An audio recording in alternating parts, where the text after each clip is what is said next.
welcome you all. I hope you all are doing well. So let us begin with chapter number 3 of English, and the name of the chapter is pronouns. So what are pronouns actually?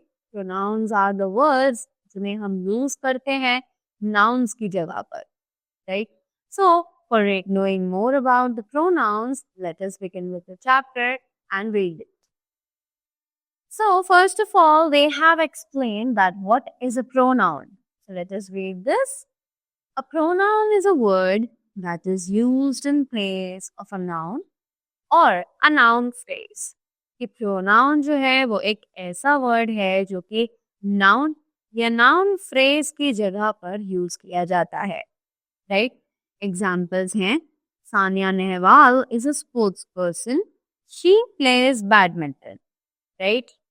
Aryan is playing. He is making a lot of noise. So, Sania Nehwal यहाँ पर एक player है, right? And she is a girl. तो यहाँ पर हमने सानिया नेहवाल दोबारा लिखने की जगह what we did? We have actually used a pronoun in place of her name, that is she, right? Same goes in the second sentence जिसमें है Aryan is playing, कि आर्यन खेल रहा है, right? अब दूसरे सेंटेंस में भी हमने आर्यन की जगह यहाँ पर एक एक प्रोनाउन यूज किया है जो कि है he, right? So these are called the pronouns. After that, as we all know कि हमारे पास कुछ ना कुछ kinds भी होते हैं. So the kinds of pronouns are personal pronouns, possessive pronouns, demonstrative pronouns, interrogative pronouns, relative pronouns, and reflexive pronouns, right? So ये 6 kinds of pronouns हैं. Yes?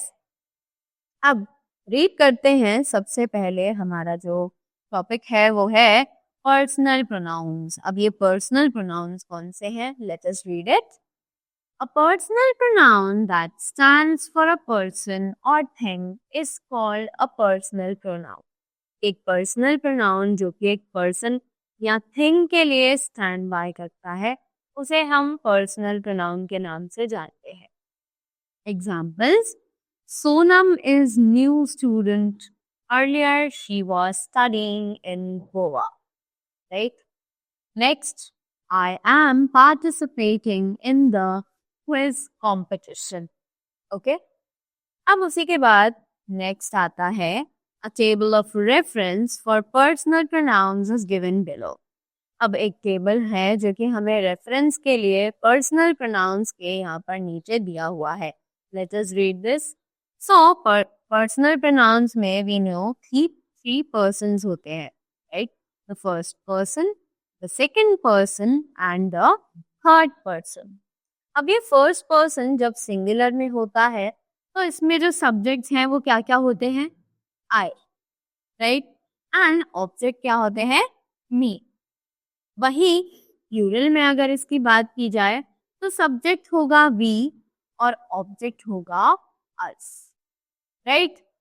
उसी के बाद सेकंड पर्सन में जब हम सिंगुलर की बात करते हैं तो सब्जेक्ट आता है you और ऑब्जेक्ट भी होता है you, right? उसी के बाद जब प्लूरल की अगर बात करें तो वो आता है you as a subject and you as an object. हमने देखा कि सेकंड पर्सन हमेशा you ही रहता है, right? Next is the third person. अब ये थर्ड पर्सन जब सिंगुलर में है तो सब्जेक्ट्स में यूज किया जाएगा एज he, she और it के जैसा, राइट? और वहीं अगर ऑब्जेक्ट की बात करें तो वो यूज किया जाएगा him, her और it की तरह, राइट? अब अगर हम इसे प्लूरल में लेके जाएं तो सब्जेक्ट होगा they और वहीं अगर हम ऑब्जेक्ट की बात करें तो वो बन जाएगा them, right?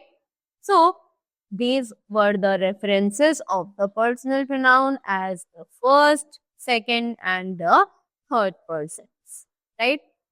उसी के बाद आगे चलते हैं. नेक्स्ट टॉपिक आता है हमारा जो कि है पोजेसिव प्रोनाउंस. अब ये पोजेसिव प्रोनाउंस क्या है जल्दी से पढ़ते हैं. So the possessive pronouns are the part of personal pronouns. कि possessive pronouns जो है वो part हैं personal pronouns का, right? They show ownership और possession. ये हमें ownership के साथ साथ possession भी दिखाते हैं, right? So the examples are the red bag is mine and the blue one is hers. ये रेड बैग जो है वो मेरा है और ब्लू बैग उसका है, right? Next example, I wish this big house was arts, right? तो यहाँ पर हम लोग ओनरशिप, अपना हक दिखा सकते हैं, अपना रिश्ता दिखा सकते हैं किसी चीज के साथ, right? So a table of reference for possessive pronouns is given below. तो हमें एक यहाँ पर टेबल दिया गया है जो कि पोजेसिव प्रोनाउंस के लिए है, राइट? सो दे से, अब यहाँ पर पर्सन है, जैसे कि हमने पर्सनल प्रोनाउंस में पढ़े थे, the first person, the second person and the third person, right?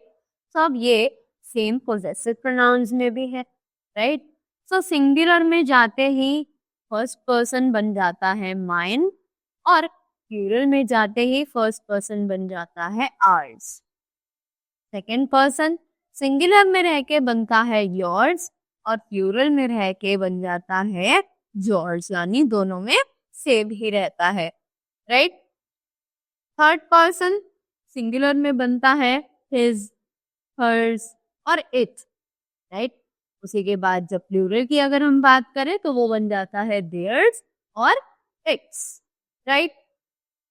उसी के बाद नेक्स्ट आता है हमारा डिमॉन्स्ट्रेटिव प्रोनाउंस. अब ये डिमॉन्स्ट्रेटिव प्रोनाउंस कौन से हैं, राइट?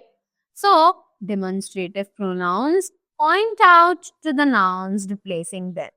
कि डिमॉन्स्ट्रेटिव प्रोनाउंस ऐसे नाउन्स हैं जो कि पॉइंट आउट करते हैं नाउन्स को जो कि उन्हें रिप्लेस करते हैं. बेसिकली जब भी हम एक पर्टिकुलर स्पेसिफिक नाउन को मेंशन करें तो वो कहलाएगा एक demonstrative pronoun. So let's see the examples now. This is the most beautiful garden of our school. That is the most beautiful garden of our school, right? These are the bowls we use to serve soup in. We use those bowls to serve soup in, right?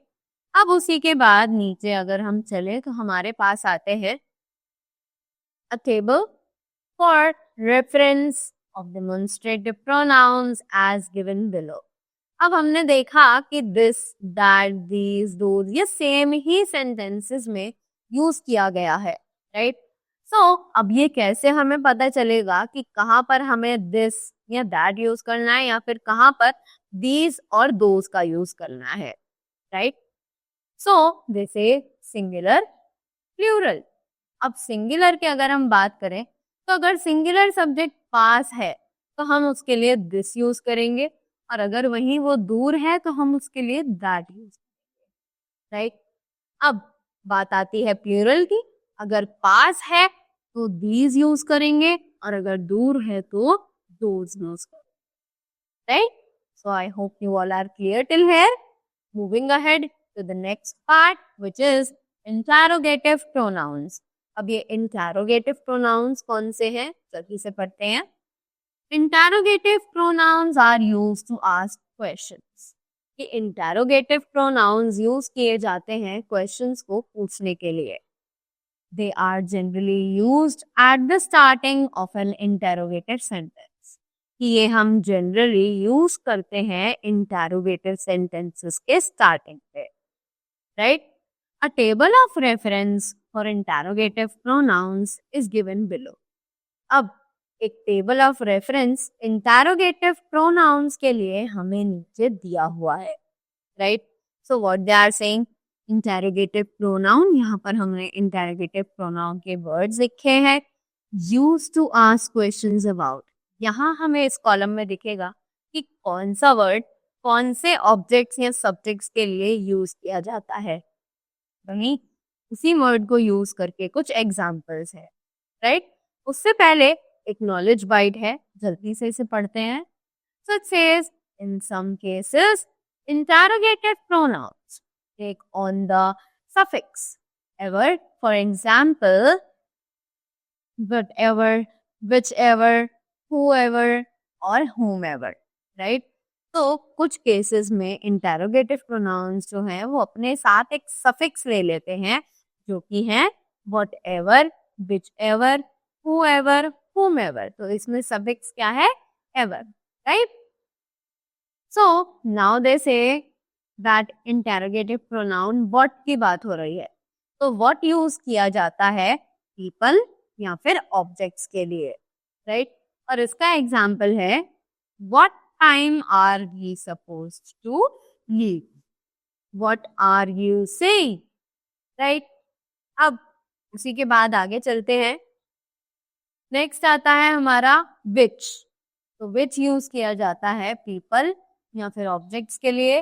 और examples हैं which shirt will you wear today? Which animal did you see in the park? Right? Next आता है whose. अब whose की बात करें तो people और objects always related to the possession. कि people और object हमेशा possession से ही relate करते हैं जब हम whose का यूज करते हैं, right? So the example is whose problem is this anyways? Whose clothes are these? Right? उसी के बाद नेक्स्ट आता है who. अब who किससे यूज किया जाता है? people के लिए, लोगों के लिए, right? Who was at the door या फिर who are we going to meet? इसी के बाद नेक्स्ट आता है whom. अब whom किस लिए यूज किया जाता है? people के लिए, right? Whom do you live with या फिर whom were you speaking to? Okay, अब नेक्स्ट आता है हमारा टॉपिक जो कि है रिलेटिव प्रोनाउन. अब ये रिलेटिव प्रोनाउन क्या है जल्दी से जानते हैं. So a relative pronoun is used to refer to nouns namely people, places, things, animals और आइडियाज, राइट? एक रिलेटिव प्रोनाउन जो है वो यूज किया जाता है रेफर करने के लिए नाउन्स को जो कि लोगों के नाम हो, प्लेसेस के नाम हो, थिंग्स के नाम हो, एनिमल्स के नाम हो या फिर किसी आइडिया का नाम हो, right? Relative pronouns are also used to introduce clauses in a sentence. कि रिलेटिव प्रोनाउंस जो हैं वो इसलिए भी यूज किए जाते हैं ताकि हम क्लॉजेस को सेंटेंसेस में इंट्रोड्यूस कर सके, राइट? उसी के बाद the most common relative pronouns are which, that, who, why, whose, whom, and whoever, what, where, and when are seldom used as relative pronouns, right?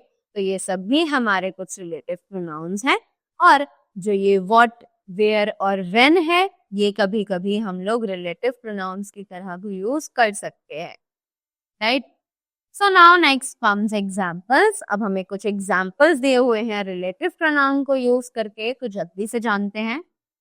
So they say this is the old man who is known for his courage and strength, right? Next, the teacher called the students whose average marks were low, right?